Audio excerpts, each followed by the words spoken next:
Right, well guys, we have both good and not as good news. This one is now working.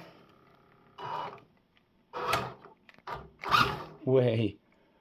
Right, now I'm using the old electronics that came with the big Land Rover, so it's now got the remote, the combined speed controller and receiver, and the rear links from the 1/8 Land Rover. It's not too bad. It has. If it was a bit heavier, there'd be more articulation. The wheels do go further. It's just there's not a lot of weight on this thing. So, yeah, pizza. Okay. Now, as you can see, I've mounted the body now. That was a monumental task in its own right. I bought, as you will remember from the previous video, I bought some magnetic body mounts for this. They were absolutely rubbish and do not do the job. So I ended up putting posts in, messed it up, and to do 2 holes. I just really wanted to get its body right. So I managed to get the front. Now, it is not the magnets holding it on. They sort of hold it in position, but they're there. They just sort of help it locate. I've got some bits of aluminium. It sort of hooks in. Now, what I really want to do is make a hinge so it doesn't come off at all. It's just sort of fastened on permanently, but at the front, as quite a lot of RCs do these days. Okay, just bear with me one moment. Right, so yeah, that's that one. It's pretty much all there is to show. I put some little shockers on it. They're just internal friction dampers, internally sprung. You know what I mean.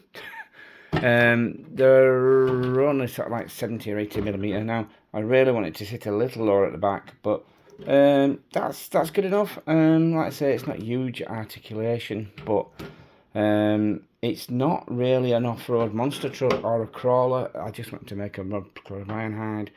I need to do the lights and the stacks, which I've not quite managed to find a tube to do that with yet.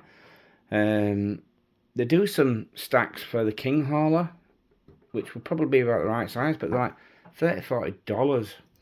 So I'll find an alternative to that.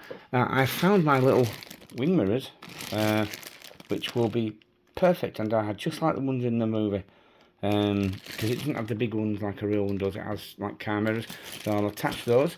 Right, so that's that. Now this thing, this has cost me.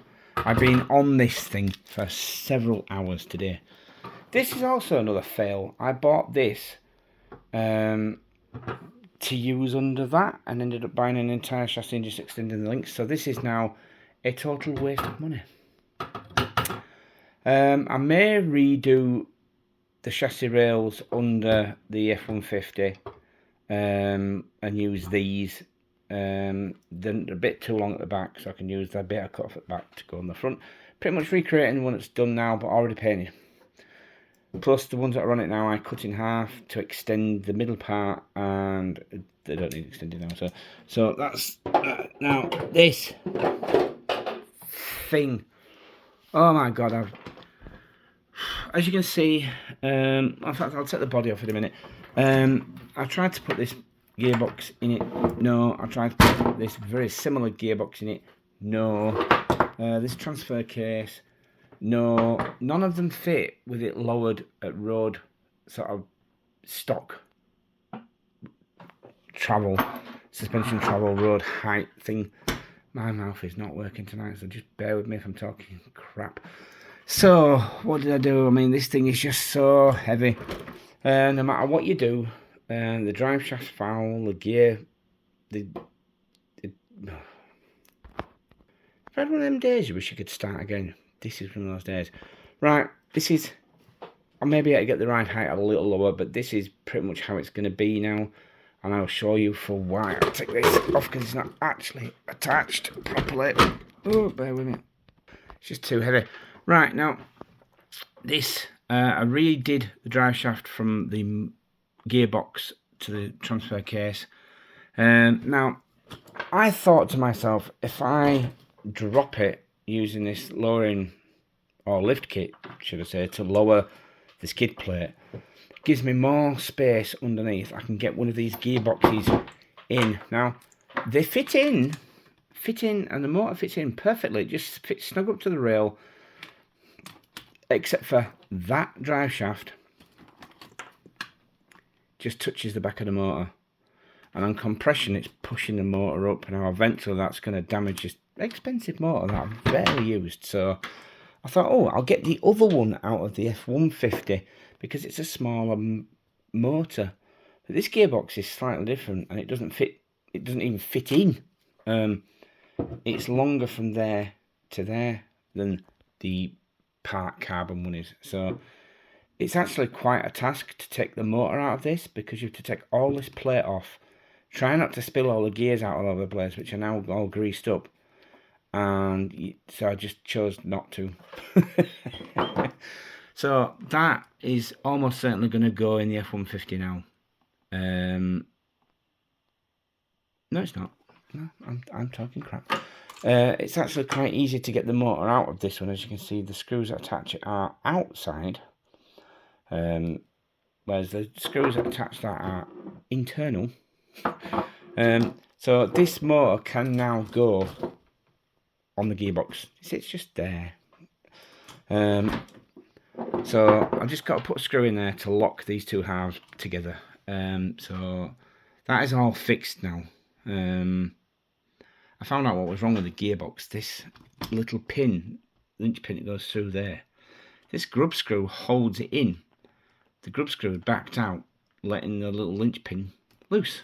So Loctited, thread locked everything on the drive line, so we shouldn't get that again.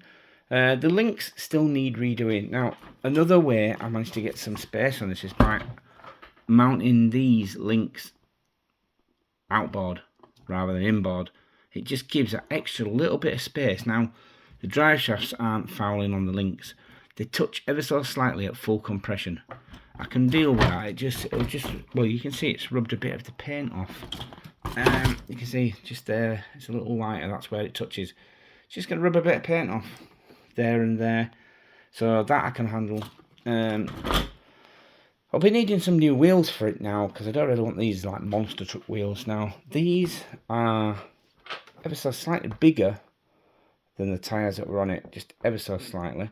And these are ever so slightly bigger than them, which are just ever so slightly bigger than the ones that are on it now. So I think it will be these tyres on these rims. Now you can buy these as a set. They're both in Jura, so I'll do that.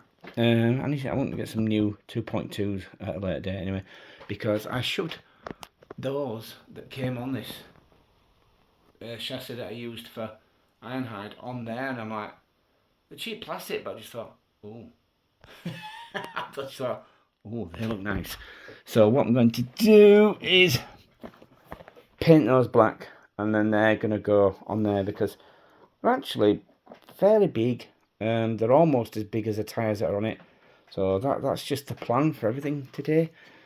It's 6:15. I've got to go pick my wife up from work soon. I have spent literally, I've been at this since 10 o'clock this morning. And I've literally just gone in a full circle. This is where this truck was this time last year. It had a Emax gearbox with twin motors at the front, but this is exactly where it was then. And I thought, oh, I don't want it to be a monster truck, but this is literally the only way this chassis can work. I mean, it's a full metal underbelly, so I've not ruled out starting a new chassis from scratch with. It's these offset pumpkins on these Wraith axles. They're the problem. If the pumpkin was in the middle, none of this would be a problem. None of it. I could have fit this gearbox straight in the middle there. Job done. All I had to have done was cut a hole out in the floor to sit it up, and I could have had any ride height I wanted. So I think the next purchase is going to be some more axles. So I don't know what the hell I'm going to do with these. They are beastly axles, but I mean, it's just, I may transfer this chassis onto the yellow F350, which is where it was originally. This is the chassis from the F350, and that is also the floor pan from the F350, with a little bit added on to make it the truck bed for the floor for the rear of that. So I don't know. I may put this to bed for a while. Once I put this motor back in, it's officially running. I just bolt the body back on and it's running. I see how it works. It may just need new shockers. I need to make something to mount the shockers to the chassis, but in a way whereby they can mount further up in the wells. Because I'm currently mounting them to the body, so every time I take the chassis off, I have to undo the damn these. So I may just leave it the hell alone and just, yeah, I'm gonna run it first and see how it goes. Anyway, so that's where we're at. I haven't touched anything else. I wanted to get Ironhide working, which it is. I wanted to get this one working, which it is almost. Like I said, I just need to put a lynch pin through there to lock the two halves of this drive shaft together and put the motor back in, and it's working. Yeah, so that's what we're going to do. Anyway, so that's it for now. Next time you see this, I'll have different wheels and a motor in it. Right, so I have literally not done anything else. No. Right, so there we go, peeps. Thanks for watching, and goodbye.